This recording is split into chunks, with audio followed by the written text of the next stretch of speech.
Selamat pagi, perkenalkan saya Dr. Yolanda SPPK yang bertugas di Laboratorium Rumah Sakit Adisada Kapasari.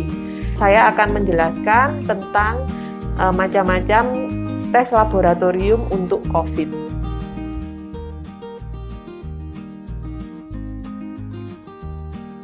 Jadi sebelum kita tahu pemeriksaan COVID apa yang cocok dengan kita, harus diketahui dulu. Jadi kalau pemeriksaan PCR itu kita mendeteksi RNA atau materi genetiknya. Nah, sedangkan pemeriksaan antigen ataupun antibodi itu mendeteksi protein atau proses respon imun di dalam tubuhnya. Nah, yang tergolong pemeriksaan rapid sendiri itu secara definisi adalah pemeriksaan yang secara cepat. Nah, pemeriksaan secara cepat ini macamnya bisa rapid test antibodi, itu deteksinya antibodi. Kalau tes serologi antibodi itu menggunakan alat yang besar. Kemudian kalau rapid swab antigen itu dia target deteksinya adalah antigen, di mana itu sangat menular, tetapi menggunakan cartridge seperti rapid test antibodi. Pengambilannya sama-sama dari darah, kemudian nanti akan diputar di dalam centrifuge.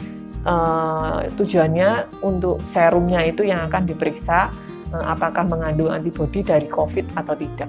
Jadi perbedaan dari rapid antibody atau serologi antibody itu sebenarnya sama-sama mendeteksi antibodi. Cuma kalau rapid test antibody dia menggunakan alat kecil, kalau serologi antibody dia menggunakan mesin dan akan diketahui kadar atau indeksnya. Kemudian pengambilan swab yang direkomendasikan adalah pengambilan melalui nasofaring.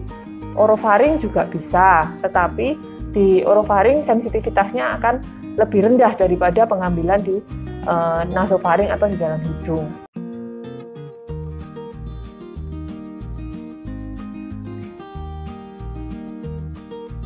Serologi antibodi akurasinya lebih dari 90%, di mana kalau serologi IgM menunjukkan infeksi akut perkiraan 7-14 hari virus masuk, sedangkan IgG menunjukkan kekebalan yang sebelumnya.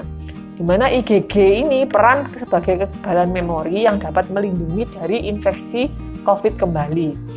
Pada kadar tertentu, IgG bisa digunakan untuk donor plasma konvalesen untuk menolong pasien COVID dengan gejala berat, dan ke depan bisa digunakan untuk monitoring keberhasilan pemberian vaksin COVID-19. Screeningnya mudah dan cepat serta dapat mendeteksi kadar IgG dan IgM dalam tubuh.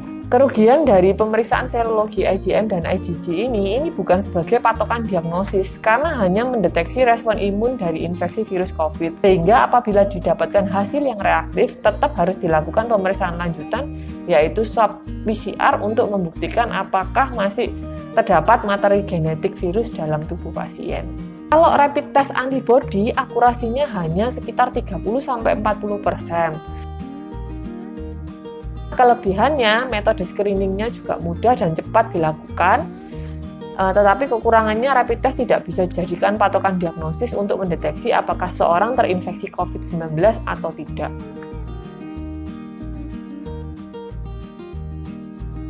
Jadi kalau hasil positif, PCR ataupun antigen itu menandakan ada virus. Kalau negatif artinya tidak ada virusnya.